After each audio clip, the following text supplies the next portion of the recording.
So these are, each child has his own bed, mattress, blankets, and a metal box.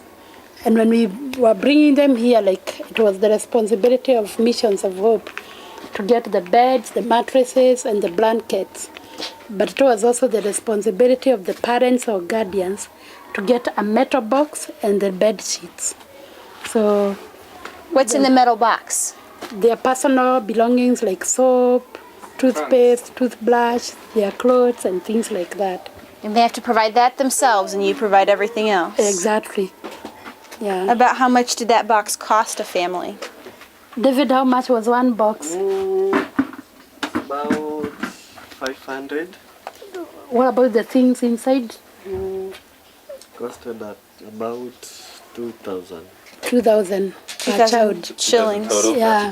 So How many- $30. That is like $32. $32. So Yeah. if the family could come up with $32, their Yeah. child would have a chance to leave the slums and come here to go to school? Exactly. Wow. But of course, there are those families who didn't have, and we had to raise it. And initially we thought like we'd have maybe out of the 203 children that we were bringing here, we initially thought that maybe 100 wouldn't afford. But we thank God because only about 10 did we need to buy the metal boxes for them, which means the parents were very excited.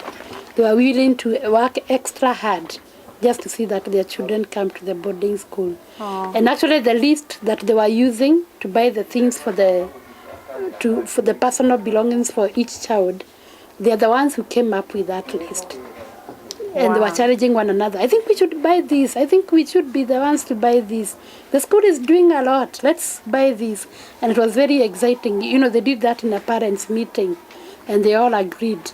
And the children have different testimonies of how they were able to raise the things that were needed. Mm-hmm. It wasn't easy for most of them, for most of the parents, to get the $32 to buy the metal box and what was needed in there. But they worked hard. They saved, like they would do the casual jobs, save a few coins every day.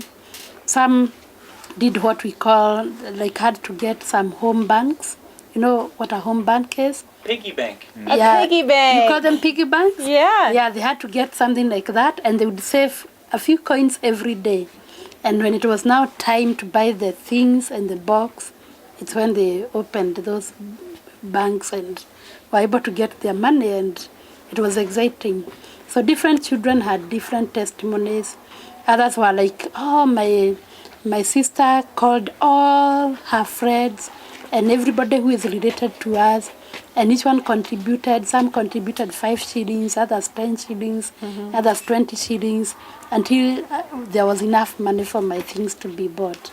So they had interesting testimonies as we brought them here down, and because we were asking them, how did you manage to buy these? And they would tell us. Well, $32 is about a month's worth of income, right? Exactly, yeah. So these people had to raise money and work extra, but they were willing to do it so their kids could come here. Yeah. And the 10 people who couldn't raise enough money, the Hope Center just sponsored them and provided for them. Yes. How neat to see people rise to the occasion. Yeah, that was really exciting, and That was it was great amazing. faith. And what we did, there was the day, we were bringing them here to this center on September 4th.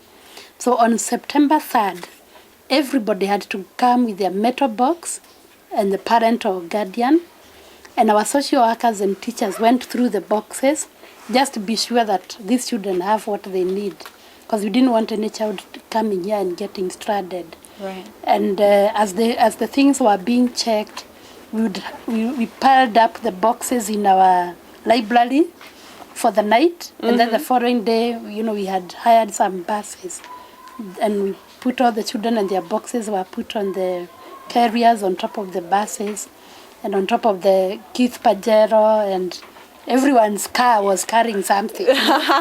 And we came over here, and the children came, and as they identified their boxes out there, you can imagine the excitement. And then as they came in, they were like, "Teacher, is everyone going to have his and her own bed?" "Yes." I've never had a bed since I was born. Most of these kids have never had a bed till now. Exactly. You went to their houses, and most families have one bed. So if they have 5 children, plus the parents, how are they going to sleep on one bed?